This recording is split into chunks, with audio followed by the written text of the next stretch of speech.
Halo Bre, ketemu lagi dengan gua Andrew in the Sky di segmen mengupas musik masih di In the Sky Channel. Kali ini gua akan bercerita tentang sebongkah kisah tentang musik Indonesia yang gua alami dari masa gua anak-anak sampai saat ini, dan gua di sini adalah sebagai penikmat musik, bukan sebagai kritikus musik atau sebagai musisi. Oke, kita mungkin mulai dari masa anak-anak. Pada saat lebih tepatnya pada saat gue SD kali ya, pada saat gue sekolah dasar, gue sudah mulai menyukai musik. Dan pada saat itu hanya ada media radio dan TV. TV saat itu pun hanya cuma satu, seperti kalian tahu, Televisi Republik Indonesia. Dan acara yang gue tunggu-tunggu pada saat itu adalah acara lagu pilihanku. Lagu pilihanku itu semacam acara pencarian bakat untuk penyanyi anak-anak dari tingkat SD. Kalau ada TK nggak ya? SD lah, kalau nggak salah SD. Dan pada waktu itu dibawakan oleh Ibu Kasur sebagai hostnya, dan pengiringnya adalah Bu Menar. Jadi kurang lebih acaranya gini, si peserta ini begitu di atas panggung dia memilih nomor berapa, dan di situ ada pilihan lagunya. Dan begitu dia misalnya memilih nomor itu, dibalik di situ ada judul lagunya, kemudian dimainkan nada-nadanya oleh instrumennya oleh Bu Menar, dan hanya bernyanyi dengan iringan piano. Dan jangan ditanya kualitasnya pada saat itu, karena sebelum mereka masuk ke TVRI, sebelum tayang di TVRI itu, mereka pun mengalami seleksi di tingkat sekolahnya dari beberapa kandidat, dan hanya yang terbaik yang akan diutus mewakili sekolahnya untuk ikut di ajang pencarian bakat tadi, lagu pilihanku. Itu siarannya kalau nggak salah di studio TVRI. Dan pada saat itu musik anak-anak itu sangat banyak dan bervariatif, dan yang pasti yang perlu digarisbawahi adalah pada saat itu musik anak-anak itu selalu penuh dengan lirik-liriknya, itu penuh dengan pesan moral yang disampaikan oleh penciptanya, dan itu sangat melekat di pikiran kita. Contoh oleh pencipta-pencipta Pak Ate Mahmud, Ibu Kasur, terus mungkin Maladi kalau nggak salah juga cerita. Dan banyak lagu anak-anak saat itu, sehingga kita punya berbagai pilihan untuk menyanyikan sebuah lagu. Dan sepertinya karena setiap hari sering dinyanyikan, akhirnya kita pun hafal di luar kepala untuk lagu-lagu tersebut gitu. Sebagai contoh, mungkin anak laki-laki jika pada saat pelajaran kesenian maju ke depan adalah lagu andalannya adalah Aku Seorang Kapiten. Dan kalau lagu perempuan ya Lihat Kebunku Penuh Dengan Bunga. Karena kan kalau mungkin kalau kita tilik sekarang, lagu Kebunku itu lebih agak feminim ya, menceritakan tentang bunga itu identik dengan perempuan, seperti itu. Jika kita bandingkan dengan sekarang, kalau gue sih miris ya, anak-anak sekarang ini entah dari orang tuanya atau dari lingkungan yang ada, itu mereka lebih hafal untuk lagu anak-anak yang lebih berkiblat ke luar sana. Contoh lagu Baby Shark lah, sering banget gue ngeliat kayak anak kecil, hafal bener lagu Baby Shark gitu. Terus lagu Twinkle Twinkle Little Star gitu. It's okay, maksudnya itu nggak apa-apa gitu loh. Yang gue sayangkan adalah kita nih krisis musik anak-anak yang seperti dulu, musik anak-anak yang penuh dengan pesan moral yang mungkin nanti akan, kalau misalnya bisa dipahami pada saat anak itu dewasa, itu bisa berguna di kehidupan dia gitu. Dan kemarin gue juga sempat nonton di YouTube, gue salut sama Ardhito Pramono yang mungkin mewakili genre sekarang. Dia punya project untuk membuat lagu anak-anak. Salut gue sama lo, dan mudah-mudahan terlaksana project ini, karena memang pada saat ini kita nih sedang krisis untuk lagu anak-anak. Setelah terakhir banyak lagu anak-anak di era 90-an banyak ditelurkan oleh almarhum Papa T-Bob, dan karena Papa T-Bob itu beliau sepertinya mengkiblatkan pada musik anak-anak zaman dulu, di mana lirik-liriknya penuh pesan, penuh nasihat, dan itu sangat sangat bagus gitu loh untuk anak-anak, dibanding dengan anak-anak sekarang, yang anak-anak kecil sekarang itu yang lebih apa namanya, menyukai lagu-lagu anak-anak versi barat gitu.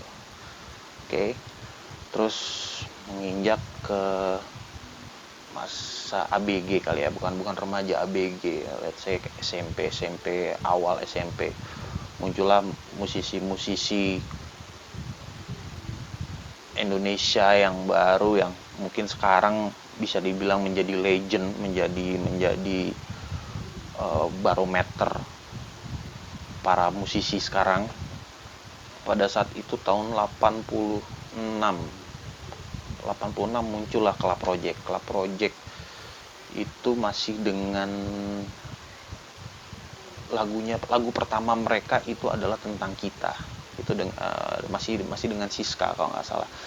Club Project, Yana Julio dan Lita Zain.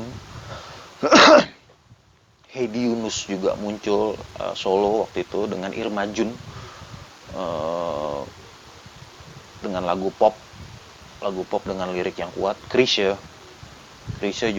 memang penyanyi lama, cuman pada saat itu sepertinya akhir-akhir 80-an itu sepertinya fase awal kebangkitan musik Indonesia gitu. Muncullah Chrisye, and then tahun 89 lah, muncullah legend rock Indonesia, Slank, dengan album Sweet Sweet Hehehe gitu nggak salah, dan dengan lagu yang fenomenal, Maafkanlah, terus lagu Memang, dan diikuti dari Slank itu. Dan pada saat itu di Amerika itu sedang booming glam rock, banyak rock dengan aliran metal, dengan dandanan rambut gondrong, dengan muka sedikit make up, dan lebih girly, dan itu agak berpengaruh di musik rock Indonesia pada saat itu. Tapi sepertinya untuk make up tidak ya, hanya rambut gondrong saja, bawa rambut gondrong, suara melengking, celana jeans yang ketat, dengan lagu cinta yang mendayu-dayu gitu. Bermunculanlah grup-grup itu, contoh kayak Wizkid, terus Power Slave, terus siapa lagi ya, Wizkid, Power Slave, Skep tuh kalau nggak salah sekitaran Tebet, anak-anak Tebet. Hengki Supit dengan Bila Engkau Izinkan, Andi Liani, almarhum Andi Liani, dan itu berbarengan dengan Slank. Entah ada beberapa musisi lain yang muncul hanya sekedar one hits wonder pun ada gitu. Dan sesuai dengan kemudian berjalan dengan perkembangannya, itu banyak lagi grup-grup band yang muncul mengikuti tren yang sedang terjadi saat itu. tahun 94an itu kan Seattle sedang booming grunge, munculan Nirvana, Pearl Jam dengan suara khas Eddie Vedder-nya, dan di Indonesia pun juga mulai bermunculan grup-grup yang dengan genre musik yang sama gitu, yang ya kadang-kadang yang gue lihat dari beberapa penyanyi itu Eddie Vedder wannabe, mereka ingin suaranya ingin seperti Eddie Vedder. Ya sah-sah aja sih dengan itu kan sebagai warna dari musik Indonesia, warna lain musik Indonesia. Menurut gue sah-sah aja untuk menjadi wannabe seseorang, karena dia ngelihat dia punya kemampuan yang wah, suara gue sama nih, kayaknya ini karakter suara gue sama kayak dia. It's okay menurut gue. Oke. Dan nah ini yang mungkin sekarang gue akan bercerita tentang membandingkan musik Indonesia di masa 80-90 dengan masa sekarang. Oke. Yang pertama, pada saat kita ngomongnya dulu kali ya, dulu dan sekarang. Pada saat dulu itu musisi Indonesia itu benar-benar bersaing dan menjual karya mereka melalui lirik dan vokal pastinya ya. Itu 100% mereka menjual karya mereka melalui lirik dan vokal untuk bersaing di belantika musik Indonesia yang penuh dengan pendatang-pendatang baru. Untuk mereka bersaing untuk menarik perhatian para produser supaya mereka dibikinkan album, setidaknya dibuatkan single gitu. Dan itu dari beberapa cerita musisi yang gue kenal, itu luar biasa, persaingannya sangat sulit gitu. Tetapi kita menuju ke arah sekarang, berbeda dengan sekarang. Musik Indonesia berkembang pada saat sekarang, cuman kadang-kadang yang ditawarkan itu bukan vokal atau karya yang baik, tetapi lebih menawarkan sensasi, lebih menawarkan sensualitas. Itu kadang-kadang keluar dari pakem keluar dari pakem adat kita sebagai orang timur. Sebagai contoh lah, musisi zaman dahulu mungkin jauh dari gosip, dalam arti tidak kehidupan pribadi mereka benar-benar sangat terlindungi karena tidak ada media-media yang mengejar-ngejar kehidupan pribadi mereka, anaknya siapa, istrinya siapa, pernah menikah atau belum. No, itu enggak. Mereka benar-benar akhirnya hasilnya apa? Mereka total berkarya untuk menyumbangkan sesuatu ke musik Indonesia. Berbeda dengan sekarang, mereka menggunakan banyak musisi yang katanya musisi itu menggunakan sensasi sebagai promote hasil karya mereka di luar konten musik gitu. Sebagai contoh, mereka memanfaatkan gosip, mereka memanfaatkan mungkin kalau sekarang gimmick yang menurut gue sih agak absurd ya, untuk seorang musisi memakai gimmick untuk mempopulerkan diri gitu. Berbeda jauh lah dengan, tapi tidak semua musisi sekarang seperti itu. Ada juga musisi-musisi yang benar-benar berkarya hebat dan kembali lagi sangat disayangkan, justru malah karya yang hebat dari musisi-musisi yang sebenarnya itu kadang suka tenggelam di antara gimmick dan gosip serta hal-hal yang menurut gue tidak ada relativitasnya dengan musik gitu loh. Itu sangat gue sayangkan. Oke. Kemudian pada saat dulu dulu dan sekarang, mungkin masalah prestasi ya. Dahulu itu prestasi didasarkan pada berapa kopi jumlah kaset yang terjual, dan itu akan mendapatkan penghargaan sebagai setelah kaset mungkin muncul CD berapa keping ya, itu di total. Biasanya itu sebagai barometer prestasi seorang musisi gitu. Barometer keberhasilan dari musisi. Tapi kalau sekarang mungkin entah, maaf kalau saya salah, mungkin dilihat dari berapa viewer, berapa unduhan yang dilakukan terhadap video klip atau musik yang dihasilkan. Kemudian pada saat dahulu itu media promosi otomatis hanya televisi dan radio. Dan mungkin porsi yang lebih besar adalah radio, karena mereka memasukkan lagu-lagunya ke dalam chart-chart yang chart-chart yang di radio di setiap daerah.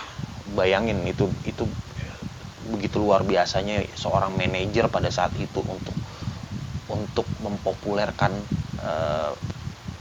band mereka gitu, atau musisi yang mereka bina gitu. Mereka harus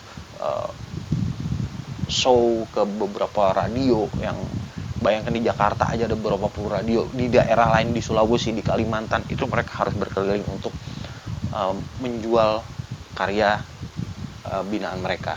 Oke. Tapi kalau sekarang mungkin lebih mudah. Berarti lu punya lagu, lu punya lirik, lu tinggal bikin video klip yang sebagus mungkin, dan lu upload di YouTube mungkin. Dan itu ya balik lagi gimana viewer nanti menilai penampilan lu seperti apa. Itu sekarang tuh lebih direct ya. Jadi lu langsung menjual musik karya lu dan langsung ke viewer tanpa melalui distribusi kaset atau promo yang tadi gue bilang berkeliling Indonesia. Ya, itu gue bisa bayangin capeknya kayak gimana tuh manajer pada saat itu gitu ya. Nah, kemudian gue akan menceritakan bagaimana pada saat itu seorang pelaku industri musik itu mencari bakat-bakat untuk bakat-bakat musisi yang tersebar di seluruh Indonesia. Pada saat itu ajang pencarian bakat yang paling sering dilakukan adalah festival musik, mulai dari tingkat SMA, kemudian di tingkat universitas, atau bisa musik-musik kampus, dan ada juga kejuaraan-kejuaraan yang disponsori. Pada saat itu perusahaan rokok banyak mensponsori ajang pencarian bakat-bakat musisi di genre tertentu, terutama di genre rock. Itu banyak banget perusahaan-perusahaan rokok yang mensponsori. Yang terkenal pada saat itu, pencari bakat yang terkenal di genre rock adalah Loxelebor. Itu ibaratnya kalau dengar kata Loxelebor adalah jaminan mutu musisi rock Indonesia, dan banyak musisi-musisi rock yang lahir dari ajang itu. Selain itu ada juga LCLR, Lomba Cipta Lagu Remaja. Itu ajang bagi musisi juga untuk menampilkan karya-karya terbaik, dan dari situ juga bisa diambil talenta-talenta yang penyanyinya, selain pencipta lagu, penyanyinya juga. Dan di zaman itu kita sering mendengar musisi-musisi kita itu ikut kompetisi di luar negeri, lomba penyanyi ajang internasional, dan sampai ada julukan Raja Festival. Itu Harvey Maleholo, selain Harvey Maleholo, Ruth Sahanaya, itu sangat berpengalaman di festival-festival luar negeri. Abby Tree. Nah, oke, itu mungkin 90-an kurang lebih seperti itu dalam hal pencarian bakat musisi di tanah air. Kalau sekarang mungkin musisi itu dibentuk oleh viewer, bagaimana pendengar melihat bakat seseorang itu bisa langsung menyaksikan di platform yang banyak tersedia di internet ya. Salah satunya adalah YouTube. Dan sepertinya juga kayak seperti idol seperti itu kayaknya sekarang porsinya sudah mulai berkurang, tergerus oleh pencarian talenta itu di YouTube. Itu sepertinya lebih menjanjikan dibanding kita harus berkompetisi di ajang pencarian bakat yang mesti antri berjam-jam, kemudian ikut seleksi awal bla bla bla bla sampai akhirnya dinilai di depan juri yang terkenal itu. Gua rasa itu pelan-pelan juga akan mulai tergerus oleh kemajuan teknologi. Gue ngomongnya kemajuan teknologi ya, dan gue yakin banget kemajuan teknologi saat ini sedang menggerogoti, sedang menggerus acara-acara TV, dan kita nih lebih praktis dengan menggunakan itu. Seperti gue bilang tadi, mungkin orang akan memilih lebih baik dia memamerkan suaranya di media sosial, di platform digital. Dia langsung bikin channel, dia menampilkan karyanya sendiri tanpa harus ya penilaiannya langsung ke pendengar atau penikmat musik, tanpa harus dinilai oleh beberapa orang atau beberapa juri yang belum tentu juga penilaiannya itu sama dengan penilaian orang yang mendengar. Itu gue rasa lebih fair gitu loh, dibanding dia harus berantri panas-panasan nunggu giliran di menjalani screening awal, sebelum screening lagi baru nanti tampil di di ajang pencarian bakat yang sebenarnya, tampil depan juri, belum lagi gimmick-gimmicknya. Itu yang gue alamin men pada saat gue mengikuti audisi. Itu yang gue alamin gitu loh. Ternyata memang terlalu banyak gimmick, terlalu banyak cerita-cerita atau yang dibuat yang tidak relevan dengan musik gitu loh, demi kepentingan rating acara. Dan mungkin lu sering lihat kayak di ajang-ajang musik itu ada orang yang kok bisa ya, ada orang yang nggak bisa nyanyi. Semua orang bisa nyanyi, tapi orang yang nggak enak didengarnya kok Toto bisa maju di depan juri utama. Nah, itu yang gue maksud dengan banyak gimmick-gimmick yang menurut gue nggak relevan untuk acara pencarian bakat. Toh yang dicari kan bukan pelawak, yang dicari adalah penyanyi gitu loh. Nah itu perbedaan dari sisi pencarian bakat pada zaman dulu dengan sekarang. Kemudian apalagi ya, atmosfer musik. Oke, ini konser tahun 90-an ke atas, medio 90 sampai itu mulai banyak lagi nih konser-konser artis-artis luar ke Indonesia. Karena waktu itu memang keadaan perekonomian Indonesia berat banget ya. Keadaan perekonomian Indonesia pada tahun 90 ke atas sampai rentang waktu 97 itu sedang bagus-bagusnya gitu loh. Dunia perbankan sedang tumbuh, dunia usaha juga sedang bagus gitu. Akhirnya banyak tuh grup-grup musik luar yang masuk ke kita. Sepultura, and then setelah Sepultura Metallica. Lalu di 80-an ada Rolling Stone ya, sempat konser di sini. 90-an Sepultura, Metallica,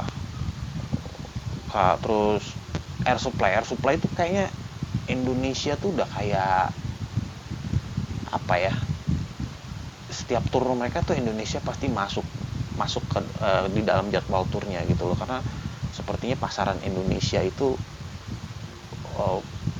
kue mereka cukup banyak di Indonesia.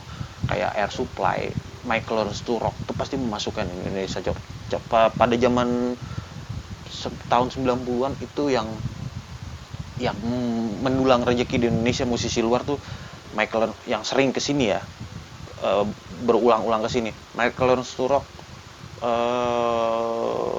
Air Supply, and then Tommy Page ya, kalau nggak salah. Tommy Page juga sering kesini gitu. Oke, kita balik lagi ke zamannya konser Sepultura, Metallica, Bon Jovi. Itu Bon Jovi yang pertama kali di Ancol. Kemudian Bon Jovi juga udah 2 kali, kemarin juga kesini lagi, sama GNR juga 2 kali kesini, tapi itu di masa yang berbeda. GNR formasi reunion ya bilang. Perbedaan pada saat kita menonton konser di zaman dulu dengan sekarang. Kalau pada saat zaman dulu kita nonton konser itu benar-benar menikmati 100% live performance yang ditampilkan oleh musisi. Di luar cerita bakar-bakaran segala macam rusuhnya. No, kita berbicara di konteks pada saat kita menonton konser. Pada saat kita menonton konser, pertama kita harus tahu lagu-lagunya dong. Dan kita harus berkorban untuk itu gitu loh. Misalnya pada saat itu hari sekolah atau hari kerja, kita tuh setidaknya kita harus bolos untuk menonton konser itu. Dan pada saat nonton konser, yang gue rasain zaman dahulu dengan sekarang, itu atmosfernya beda, men. Pada saat zaman dulu kita nonton konser, begitu vokalisnya bernyanyi, kita ikutan menyanyi, mungkin ibaratnya sampai melek lah segala macam, benar-benar nikmati jijing gerakan segala macam, energi itu benar-benar keluar gitu loh. Kita tidak terganggu dengan hal-hal yang nggak penting, mungkin hanya lempar-lemparan botol itu biasa. Tapi kalau di zaman sekarang nonton konser itu fenomena yang gue rasain itu berbeda. Jadi pada saat orang sebelum masuk arena konser, pasti balik lagi ya karena teknologi, sebelum masuk arena konser kayak sepertinya kewajiban untuk foto di venue, foto di entah di logo atau apa yang berhubungan dengan musisi yang akan perform. Contoh kayak GNR ya, ada disediakan arena khusus foto dengan lambang Guns N' Roses yang lama ya, kayak gitu. Kemudian di-upload. Begitu masuk arena konser, yang kita lihat adalah kalau gue pribadi, gue agak terganggu dengan cahaya-cahaya handphone, cahaya lampu handphone, dan akhirnya konsentrasi kita terpecah dan bukannya so naif, gue juga seperti itu gitu. Akhirnya konsentrasi kita terpecah antara mengambil gambar panggung, entah foto atau bikin video, dengan kita sendiri menonton konser. Itu agak distract gitu. Dan menurut gue jauh berbeda dengan zaman dulu. Pada saat kita masuk ke arena konser, 100% konsentrasi kita adalah menatap ke panggung untuk menyaksikan musisi idola kita bernyanyi. Jauh berbeda dengan sekarang. Pun gue juga sebagai pelaku di situ gitu. Dan mungkin pada zaman dulu treatmentnya sama. Pada saat masuk ke konser ya tidak boleh ada botol minuman, tidak boleh bawa korek, tapi tetap pada saat lagu yang biasanya lagu yang slow, lagu ballads gitu, ya tetap ada aja yang ngeluarin korek. Dan itu kan berarti kan lolos kan, padahal di depan udah periksa. Gua nggak tahu gimana caranya gitu. Itu mungkin atmosfer yang berbeda antara dulu dengan sekarang. Di samping secara tiketing mungkin lebih canggih sekarang dibanding dengan zaman dulu. Dan konser yang menurut gue paling fenomenal yang gue rasakan seumur hidup adalah konser Kantata Takwa, Iwan Fals. Gue masih kebayang pada saat itu Gelora Senayan waktu itu belum diganti namanya, masih masih Senayan. Bisa lo bayangin Gelora Senayan penuh dengan penonton dengan jumlah di atas 100.000.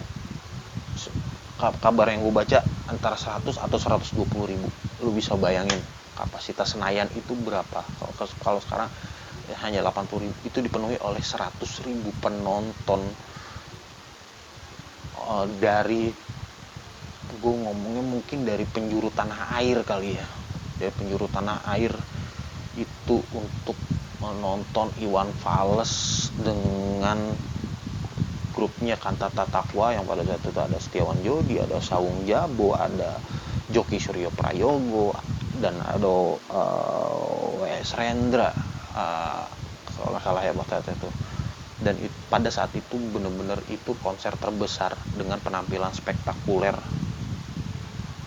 menampilkan teknologi laser. Pada saat itu masih keren lah, teknologi laser. Dan kenapa sih bisa rame kayak gitu? Ternyata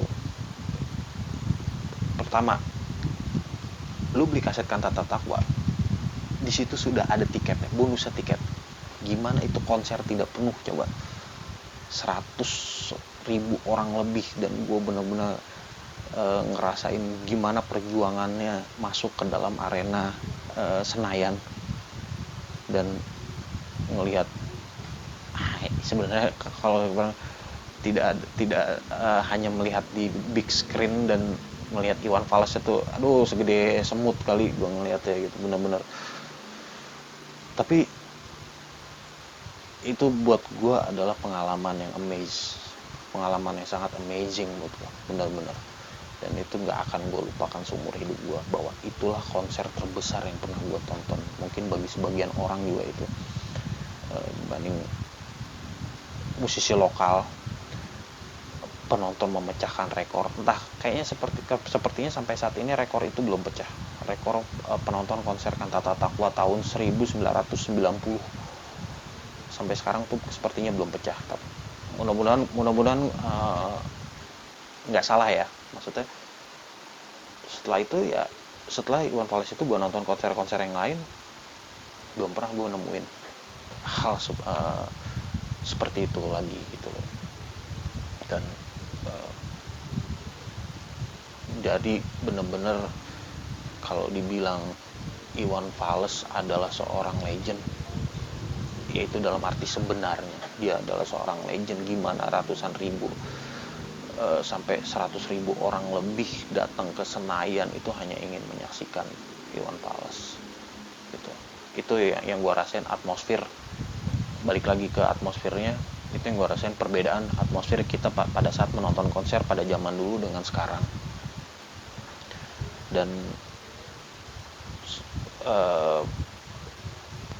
untuk pasca konser, setelah konser ya sudah, kita mungkin hanya menunggu tayangan ulangnya di berita atau tunggu rilis video resminya dari penyelenggara yang entah berapa bulan kemudian. Berbeda dengan sekarang, kalian selesai nonton konser taruhlah jam 11 malam, bahkan begitu kalian keluar stadion, sudah keluar venue, itu video-videonya sudah beredar di YouTube. Dan itu beda sih, sudut pandangnya beda menurut gue. Cara kita untuk mengenang suatu kejadian itu sangat berbeda. Jadi visual, kita hanya bisa membayangkan visualnya pada saat itu apa yang terjadi. Berbeda dengan sekarang, mungkin penuh dengan dokumentasi. Gue nggak bilang itu salah, nggak. Balik lagi, berkat teknologi semuanya bisa kayak gitu. Oke, gue rasa itu aja sih atmosfer yang gue rasain, perbedaan atmosfer musik zaman dahulu ini 80-90 dengan sekarang. Dan mungkin kalau misalnya secara detailnya nanti gue akan coba bikin video untuk ngebahas satu persatu tentang bagian-bagian musik Indonesia yang pada saat 80-90 dengan sekarang. Mungkin dari sisi lagu-lagunya, mungkin dari sisi industrinya, nanti akan gue bahas di segmen yang lain. Oke, gue rasa itu aja. Mungkin kalau misalnya ada yang kalian ingin menambahkan, silahkan di kolom komentar. Dan sekali lagi, itu hanya pandangan gue, perbedaan atmosfer musik zaman dahulu dengan zaman sekarang. Mungkin kalau misalnya ada ide-ide kalian apa nih yang selanjutnya pengen dibahas tentang musik Indonesia, silahkan kalian tulis di kolom komentar. Oke, sampai ketemu di segmen berikutnya. Gue pamit, tetap ganteng, stay keren, let's rock and roll bro. Bye bye.